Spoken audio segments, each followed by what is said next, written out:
Hey everybody, I'm sorry this is getting in a little late. It is about 7:20 on Monday morning. Um, I just wanted to say hello again.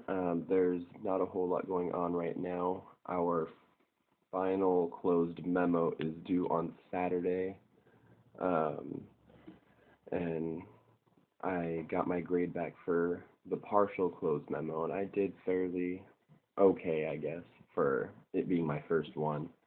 Um, that's not the main point of this video though, so I will address that once the final one is completed and I get that back. What I wanted to talk about today was number one, briefing. I had someone ask me about that and how I was tackling that issue with not having a lot of experience doing it before law school.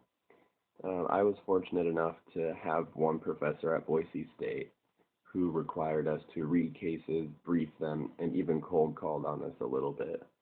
But anyway, how I started briefing here was very much like how I did it in my previous class. I would read through the case and I would actually type out the brief with the facts of the case, the main issue that the case is going to be dealing with, the holding of that case, and the reasoning of the court in that order.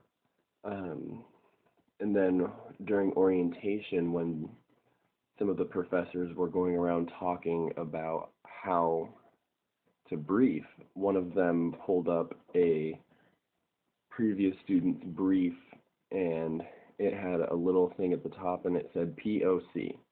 And that was the point of the case. And I really like that. So I implemented that into the very top of my brief. So when I go back and look at all my cases, there's just a little thing at the top and it says the point of the case, and it gives a sentence or two about why the professor assigned the case.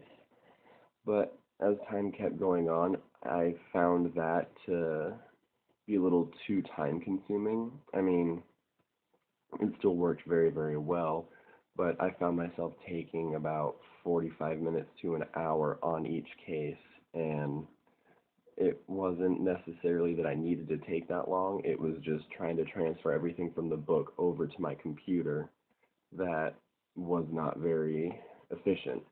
So I started doing what's called book briefing because it is essentially the same thing, and all that is different is what is, I have color-coded highlighters for each thing that I'm supposed to know.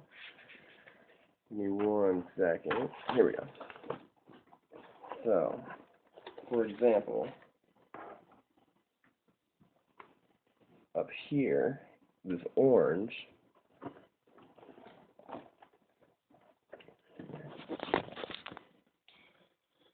the orange up at the top is the issue of the case. And then the yellow on each page is facts. And then turn this page over. There's a lot of facts in this case. Or, actually, yep, okay. So then, after I got through all the facts of the case, the blue is the reasoning of the court in finding the holding that they did.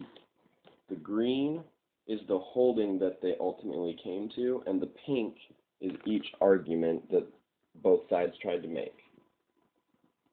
So, this was actually a fairly long case. This is my contracts book, by the way. It's the only book that I have that is loose leaf, and one benefit to that is I have the option of taking out some of the pages, but knowing myself, I would probably not find the other pages again. So I opt to just carry around the whole thing, and it works beautifully. I love it. If I had the option or knew the price difference, I probably would have done loose leaf for all of my books. But that's about it for right now. I gotta get going anyway because the bus will be here soon. I want to thank everybody for subscribing, liking, watching this video. for subscribing and watching my channel in general.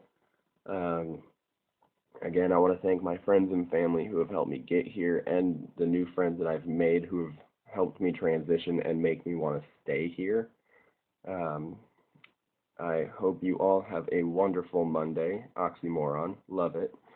And I will see you again later on this week.